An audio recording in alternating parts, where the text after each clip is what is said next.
नमस्कार दोस्तों, welcome to एलजाएमएस academy.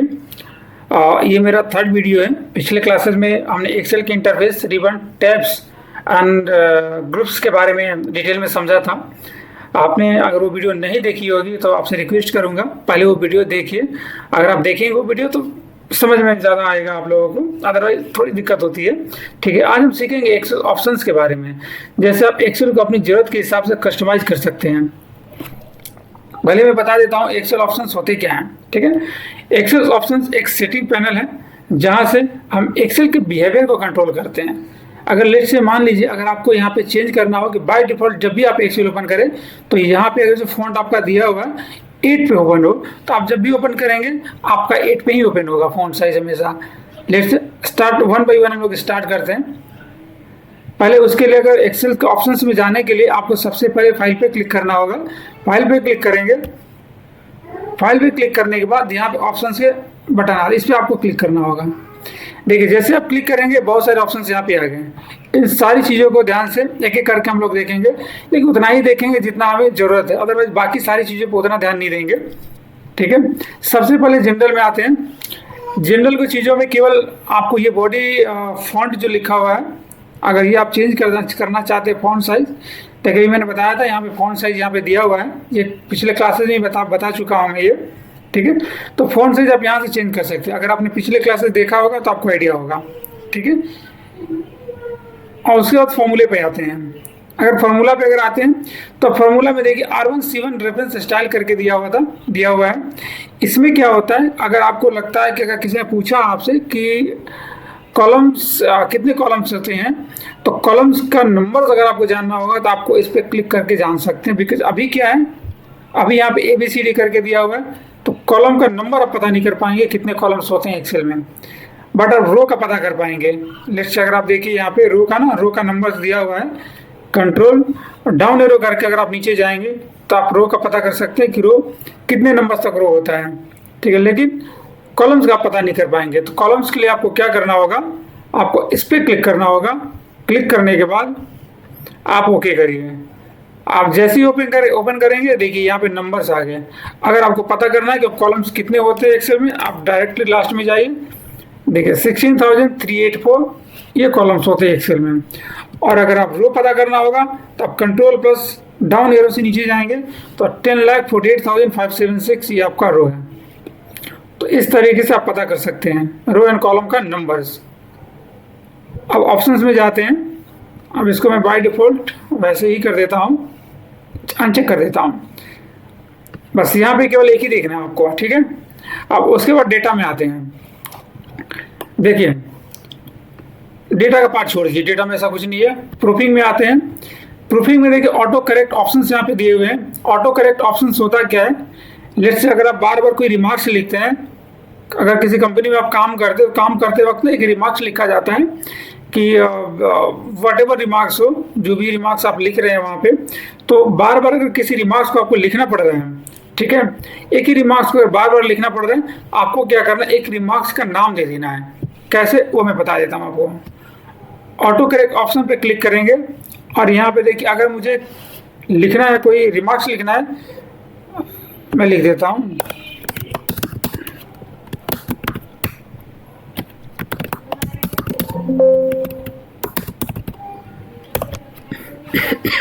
मैंने लिखा Ram is a good boy.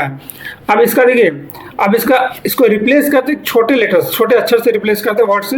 मैंने केवल लिख दिया राम। राम लिखने के बाद मैं इसको ऐड कर देता हूँ। ऐड करने के बाद देखिए यहाँ ऐड हो गया। ऐड करने के बाद इसे ओके करता हूँ और इसको भी ओके करता हूँ। अब अगर कभी आपको यहाँ पे कुछ वो दिस इज राम लिखना होगा तो आपको दिस इज राम पूरा लिखने की रिक्वायरमेंट नहीं है।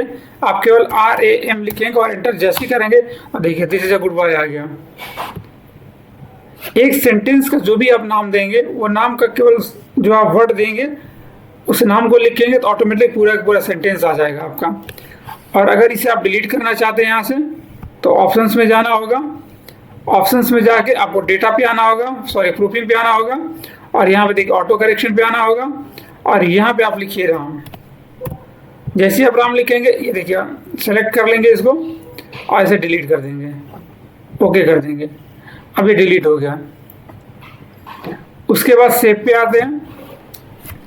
सेव में देखिए ऑटो रिकवर का एक फाइल दिया हुआ है सेव में, ये बहुत इंपॉर्टेंट चीज़ है। होता क्या है, यहाँ पे देखिए लिखा हुआ है ना, save auto recover file information every. इसका मतलब ये होता है एक्सेल आपकी फाइल की टेम्पोरी रिकवरी फाइल हर 1 मिनट में बनाती है। बाय डिफॉल्ट अगर आप चेक करेंगे तो यहाँ पे 10 मिनट्स लिखा होगा। 10 मिनट्स वो ठीक नहीं होता है, फिजिकली अगर प्रोफेशनली देखा जाए तो हमेशा आपको 1 मिनट रखना होता है यहाँ पे। तो जब भी आप किसी फाइल पे काम कर रहे हो, अगर कभी लाइट चली जाती है, सिस्टम हैंग हो जाए, एक्सेल क्रैश हो जाए, उससे क्या होता है, अगर क्रैश हो जाते हैं तो एक्सेल आपकी टेम्पोररी फाइल बना के रखेगी वो 1 मिनट से पहले। अगर लेट से 10 बजे आपने काम स्टार्ट किया है, 10 बजे तक आपने काम किया है और 10:01 पर लाइट चली जाती है, तो 10 बजे तक की आपकी फाइल रिकवरी रहेगी। और कैसे चेक करना है, यानी कि डेटा आपका मिल जाएगा, वो डेटा रिमूव नहीं होगा कहीं से। और कैसे चेक करना है, अगर आपकी लाइट चली जाती है, एक्सेल हैंग होता है, तो यहाँ पे देखिए एक लिंक दिया हुआ है ऑटो रिकवर फाइल लोकेशन का, आपको इसको क्लिक करना होगा। ये ध्यान रहे कि यहाँ पे हमेशा 1 मिनट आपको करके रखना है ताकि ऑटो सेव आपका फाइल होता रहे। इसको कॉपी करेंगे, उस फाइल को रिकवर करने के इसको कॉपी करेंगे और यहाँ पे विंडो आर प्रेस करेंगे। विंडो आर प्रेस करने के बाद आपको कंट्रोल भी करना होगा और एंटर करना होगा। आप जैसे ही एंटर करेंगे, देखिए यहाँ पे बहुत सारे फाइल्स बने हुए हैं आपके।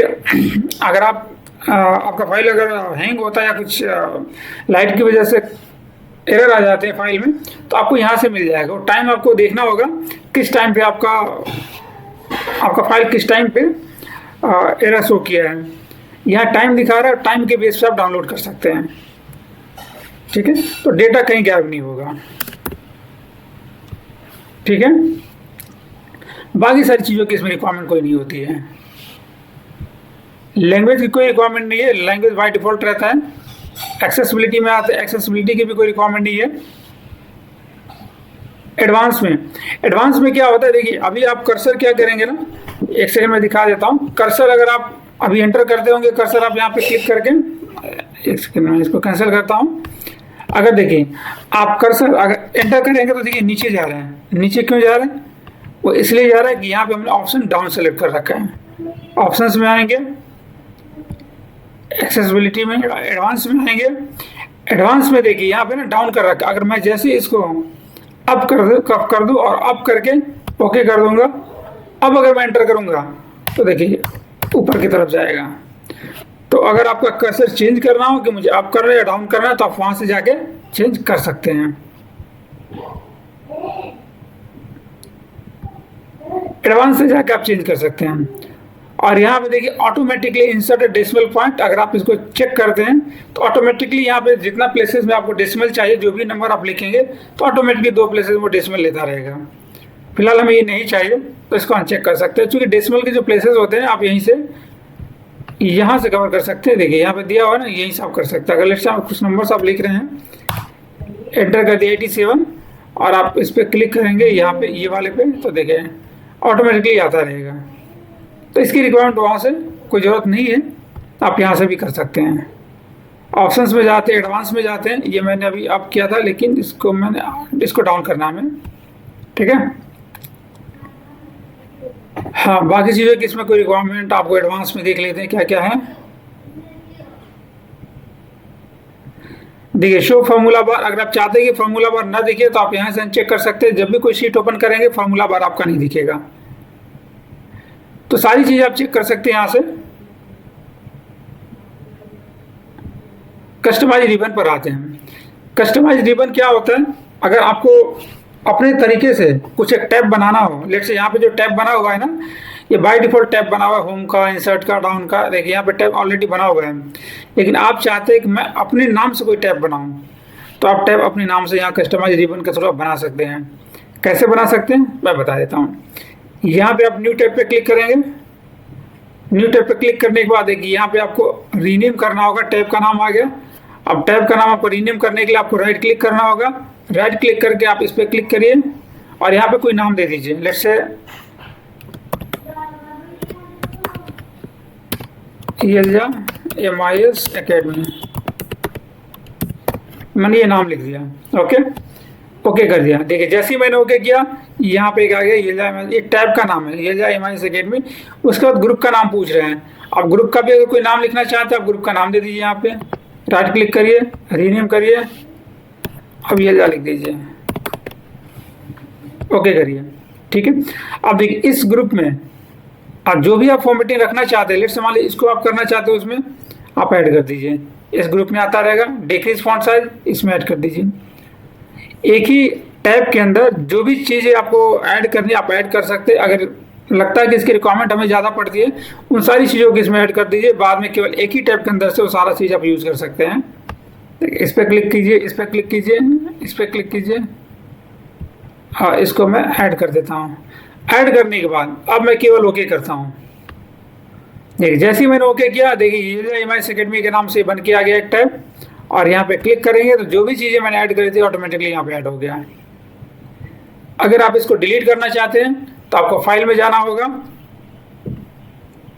ऑप्शंस में जाना होगा, कस्टमाइज रिबन में जाना होगा, और यहाँ पे आके इसको आपको रिमूव करना होगा। आप रिमूव पे क्लिक करेंगे, देखिए रिमूव हो गया, और इसको ओके करना है आपको। ठीक है, आगे बढ़ते हैं। ऑप्शन से में जाएंगे, देखिए क्विक एक्सेस टूल बार, मैं आप लोगों को बता चुका हूँ। क्विक एक्सेस टूल बार कल ही बताया था पिछले क्लासेस में। क्विक एक्सेस टूल बार ये वाला होता है, यहाँ पे आप ऐड कर सकते हैं, यहीं से कुछ भी कस्टमाइज करना, कुछ भी कस्टमाइज आपको ऐड करना हो, कॉपी यहाँ से ऐड कर सकते हैं। ऐड पे क्लिक करेंगे, ये ऑलरेडी ऐड है।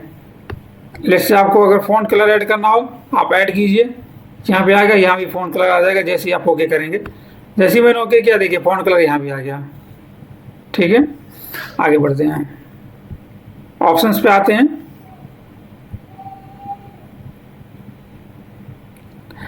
देखिए आप एडिंग्स पे आते हैं। एडिंग्स में क्या होता है, एडिंग्स में पहले तो क्या होता था कि अगर पहले एक्सेल जो पुराने ओल्ड वर्जन के एक्सेल्स होते थे तो एडिंग्स आपको यूज करना पड़ता था, ऐड करना पड़ता था। यहाँ से कॉम एडिंग्स पे क्लिक करेंगे और गो में जाएंगे तो पहले ऐड करना पड़ता था, लेकिन अब क्या है कि अब ऐड करने की जरूरत नहीं है। अब जो भी एक्सेल आ रहा है उसमें सारे ऐड होकर आते हैं। अभी इसमें क्या है कि माइक्रोसॉफ्ट पावर पिवट जो है वो आप ऐड कर सकते हैं यहाँ से। अगर पावर पिवट आपके एक्सेल में नहीं है तो यहाँ से आकर पावर पिवट आप ऐड कर सकते हैं। ठीक है, ऑलरेडी मैंने ऐड कर लिया है।